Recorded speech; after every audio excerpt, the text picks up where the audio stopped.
Ladies and gentlemen, welcome aboard today's edition of Human Events Daily, coming to you remote from AmpFest down here at Trump Doral in Miami. Here's today's top stories. First, the Pfizer Whistleblower has come out with Project Veritas, revealing that officials told them to cover up the use of aborted fetal tissue during development of the vaccines. Next, Jake Tapper absolutely melting down as Biden's poll numbers sink. Third, we're going to talk a little bit about Biden's White House playset. We've got a Human Events exclusive on that. And finally, tens of thousands of Haitian migrants are preparing a new caravan down in Colombia. All of this and more up ahead, Human Events Daily.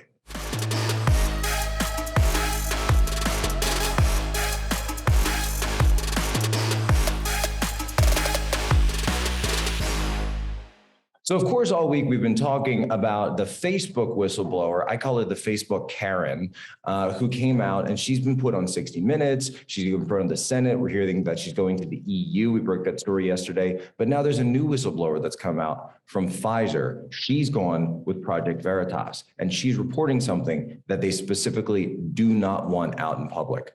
Folks, you've just got to listen to this one. Check it out. I work at a pharmaceutical company. I'm not an anti-vaxxer.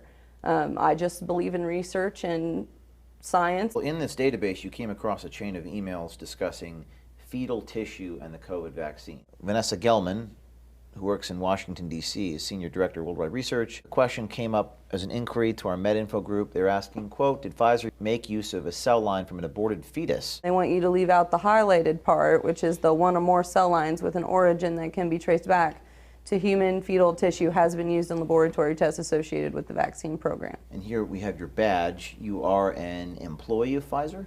I work at the McPherson, Kansas plant. It's one of the biggest plants in the operation of Pfizer. We produce some of the most units. This message from Vanessa Gilman. From the perspective of corporate affairs, we want to avoid having the information on the fetal cell lines floating out there. We believe that the risk of communicating this right now outweighs any potential benefit that we could see, particularly with general members of the public who may take this information and use it in ways we may not want it out there. We have not received any questions from policymakers or media on this issue in the last few weeks, so we want to avoid raising this if possible. Wow. We believe that the risk of communicating this right now outweighs any potential benefit we could see. They ought to put that on American currency. Philip Dormitzer, Vice President, Chief Scientific Officer. These are not low-level people here. So you're showing us emails between the Vice President of Pfizer, the Senior Director of Worldwide Research, about how to couch it a certain way, because we would not want to tell the people that it can be traced back to human fetal tissue. Copying Vanessa Gelman, we have an approved answer to this question, the question being about fetal tissue. Which Vanessa can probably provide, HEK2932. What does that mean, HEK cells? Human embryo kidney cells, and it was from experiment 293. They've used cells from aborted fetuses. Yes, and HEK they don't want cells. the public to know that. Yes. That's staggering for society because of what you said, religious exemptions. And they're denying our religious exemptions at Pfizer. Now, to be clear, I understand that this is a moral issue for a lot of people. It's a moral issue for me as a Catholic. You have to understand that when they're talking about the use of aborted cells, these fetal lines, they're not talking about the fact that those cells are in the vaccine, that there was testing done with this. People have said, well, Jack, this is a common practice. This is fine. No, it's not. That's the point of a moral stand. So if this is a religious issue for you, as a Christian, whatever religion you are, if you are pro-life, you cannot support this, and you can't support it across the board. But I want to play for you a clip that came out of EWTN, where a guy came on talking about the Catholic bioethics from last year, talking about this vaccine. Listen to this. Should Catholics have any cause for concern with this vaccine? Joining me now on Skype is Dr. Joseph Meany, president of the National Catholic Bioethics Center. Welcome back. Joseph, as a bioethics expert, can you clarify, are fetal cell lines involved in this Pfizer vaccine? So the good news is not at all. It's a new type of vaccine, the mRNA type, similar to the Moderna vaccine that does not use any cell lines whatsoever in its production.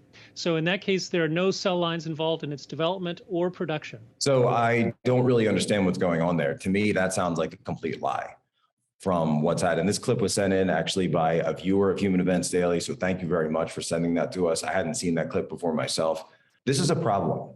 You've got people spreading misinformation about this to the faithful, to people who are pro-life, to people who say, I don't want anything to do with abortion. I do not want to support this in any way. This is a moral issue. It is a moral stand. The same way you have people who say, look, I don't, PETA says I don't want to use products that were tested on animals, right? We are talking about the testing of the products. Yes, obviously that matters. And that's the point of a moral stand. It is a line that you will not cross and a line that you cannot compromise on. And so I want to go through an entire list of the different products that are involved with this. We're going to be breaking that down. We're doing the research here on Human Events Daily because I want to present that information to you, the listeners, because that's what's most important. Stay tuned. We have more ahead.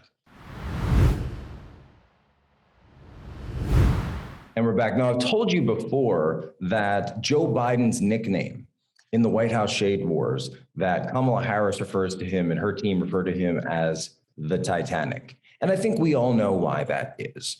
But now we've got a new person who's realizing the situation, and that is none other than my good friend and dear colleague, Jake Tapper over at CNN. Listen to Jake's take. He sounds so happy about the latest polls coming out on Biden. Listen to this. These new poll numbers, frankly, are brutal for the president. In this brand new Quinnipiac poll, only 38% of Americans approve of how Biden is handling his job compared to 53% who disapprove. That's the lowest approval rating Biden has had since taking office.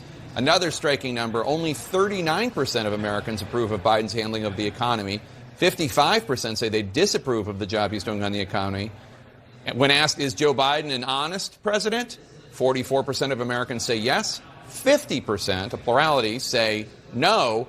And one of the most damning results of all, more than half of the American people, 55%, say the Biden administration is not competent in running the government. 42% says the administration is. And you listen to that, right? It's brutal. It's brutal. He's having a complete meltdown. Jake, I'm sorry, but I think the problem is we all knew what was going to happen here.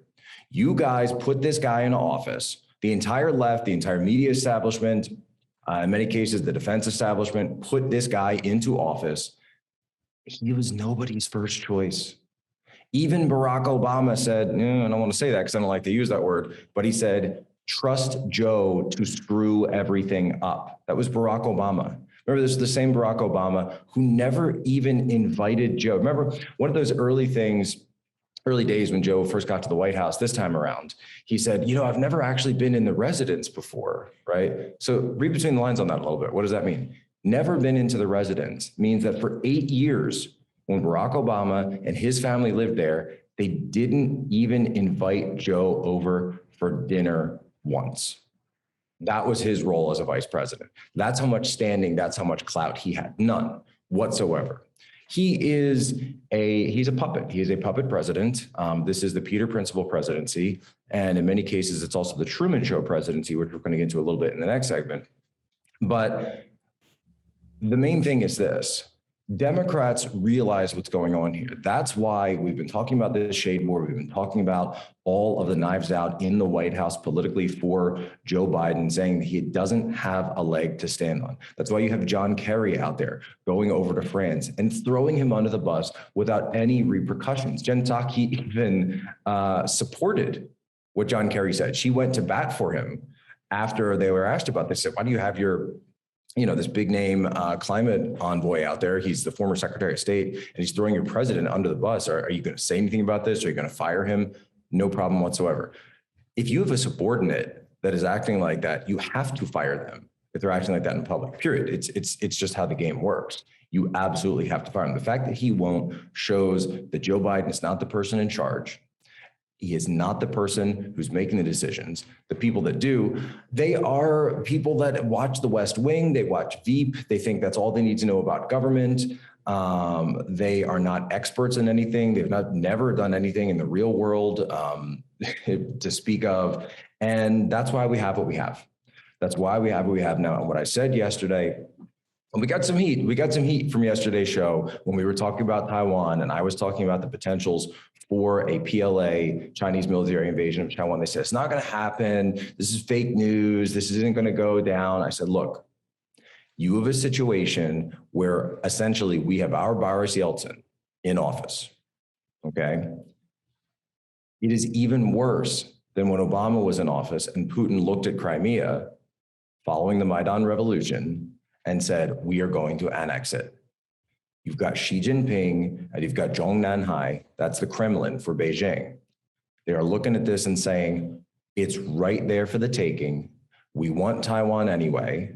We understand that eventually, they have a 100-year plan for Taiwan, but they're also saying, think about what we could get in the short term if we just go ahead and take it, because the United States is being run by a guy like this. And the people within his own party, the people in independence, and even and by the way, Quinnipiac, I should also point out, Quinnipiac is like left of the left when it comes to polling, right? These guys said that Lindsey Graham was going to lose. They said McConnell was going to lose. They are as far. So if they are saying that he's at 38%, if they're saying that he's in George W. Bush territory, then that means he's probably touching the high 20s. It wouldn't surprise me if he was bottoming out around the high 20s. And this is, folks, Titanic. It's as simple as that. All of these crises, all of these problems that seem to be evaporated, they were on autopilot when Trump was in office. Now you've got Biden in, and all of a sudden it's all exploding again. We had $1.79 gas. We had a world that wasn't at war, and we had an America that was strong.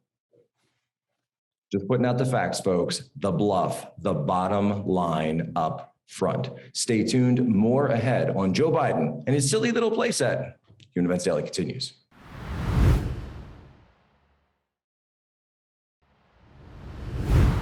So this is another one of those videos where, it's something, and I really apologize to the podcast listeners on this, because you have to actually see this video. We're going to play it.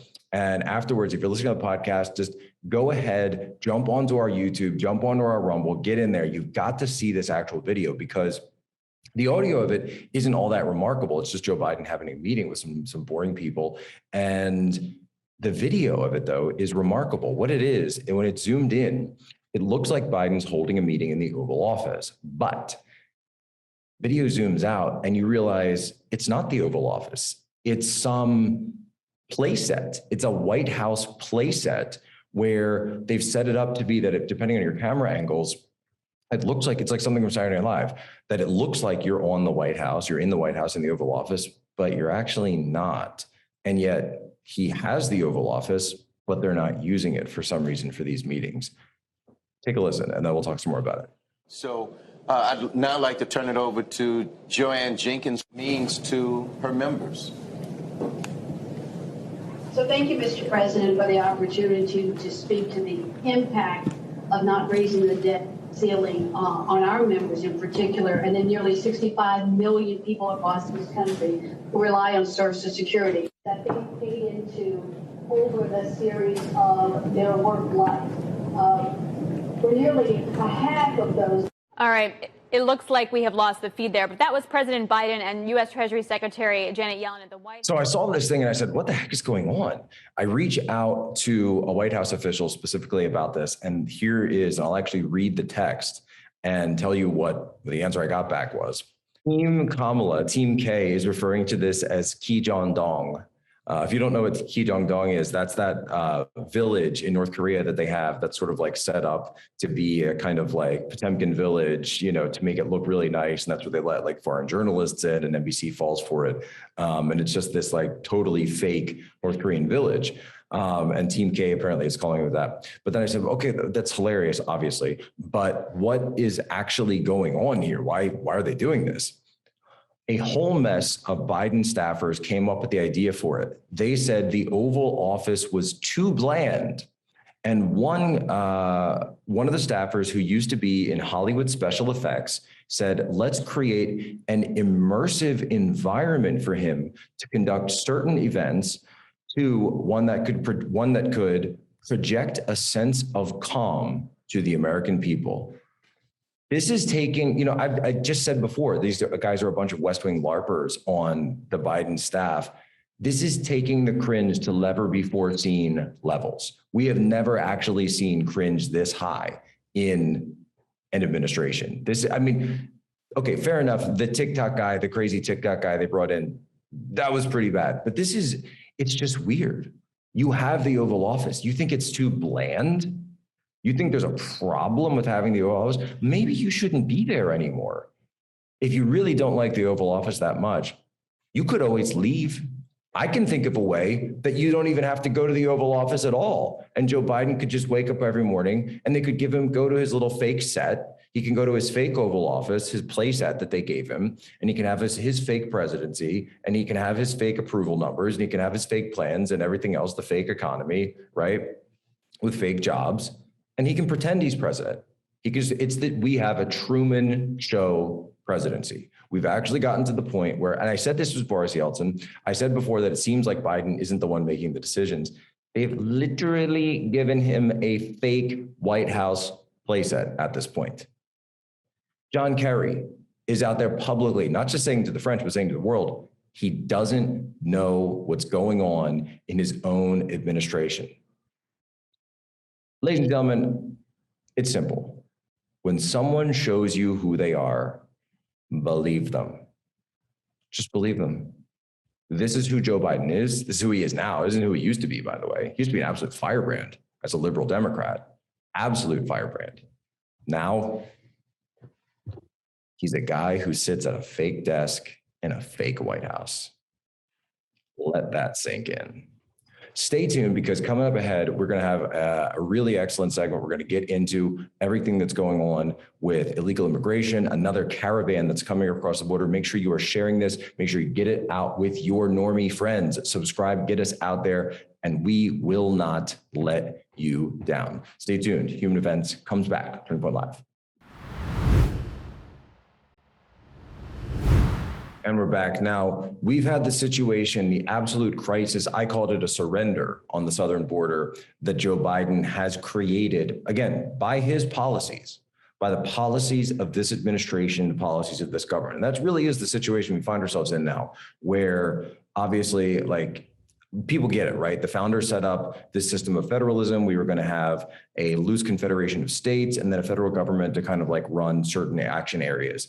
Obviously, that's completely changed. We now have a central government that centralizes pretty much all the decisions that are made throughout our entire country. If your kid is wearing a mask in school, the school board can't do anything about it. The governor can't do anything about it, but Anthony Fauci can do something about it because he's the one who's putting out the guidance, right? Understand, this is central planning. This was the problem with the Soviet Union. This is the problem throughout all communism, communist China, et cetera, et cetera. This is not a good system. We know this, yet for some reason, we don't talk about the United States that way. Take a look at this footage that's now coming up as a result of a response to a policy decision. This is human nature. You cannot take human nature out of the equation. And go look at the response that we're getting now from Haitian migrants when they hear that America's southern border has been surrendered and that the back door is completely open. To the latest on the southern border crisis, tens of thousands of migrants are still heading to the United States despite last month's removal of that huge group from a makeshift camp near the Texas border. Many of them are now gathering in Colombia. NBC's Gabe Gutierrez is there. He's at a beach town in Colombia that's become a real bottleneck. Gabe, good morning.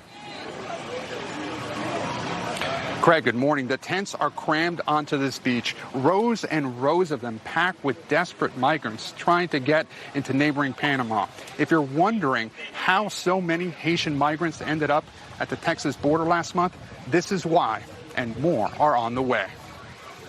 This morning, Necoclí, Colombia is no longer a tourist town. Some 20,000 migrants, many of them trying to head to the U.S., are now camped out here, desperate to leave. Among them Haitians, Cubans, and Venezuelans.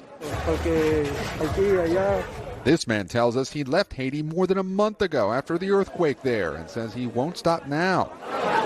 Each day they crowd together in line, passports in hand, children held tight. I get it.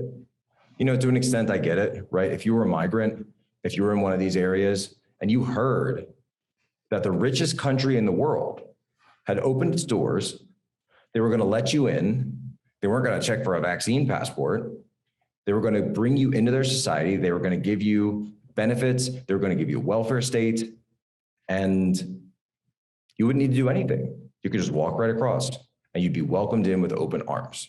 Do you really think that there aren't people in Central America, in South America, that are going to say, I want to do this? And then you get the cartels in and they say, great, now we can profit off of human misery and human suffering. People who legitimately do want a better life for themselves or family, but they're not doing it the right way, and the cartels charge them for the fee of coming across.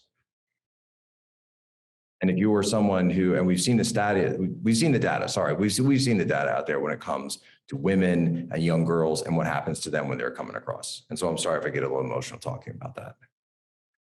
Joe Biden, this needs to stop. It needs to stop right now. What you've done is created a humanitarian disaster throughout the entire southern border area of the United States, and it's not going to stop until you fix it, sir. Take your job seriously. That's all the time we have here today at Human Events Daily. Thank you so much again for watching. Keep subscribing. We are finally back to #1 in Apple Politics. I think we're #4 in Apple News. We're actually number 30 in the entire country for all podcasts. And just thank you. From the bottom of my heart, thank you to everyone. Thank you to this audience. Continue to share this. Share it with your normie friends. Be the influence agent. Remember our motto: be good, be brief, be gone. But before we go, it's time for today's moment in history. Today is the 450th anniversary, October 7th, 1571, the Battle of Lepanto.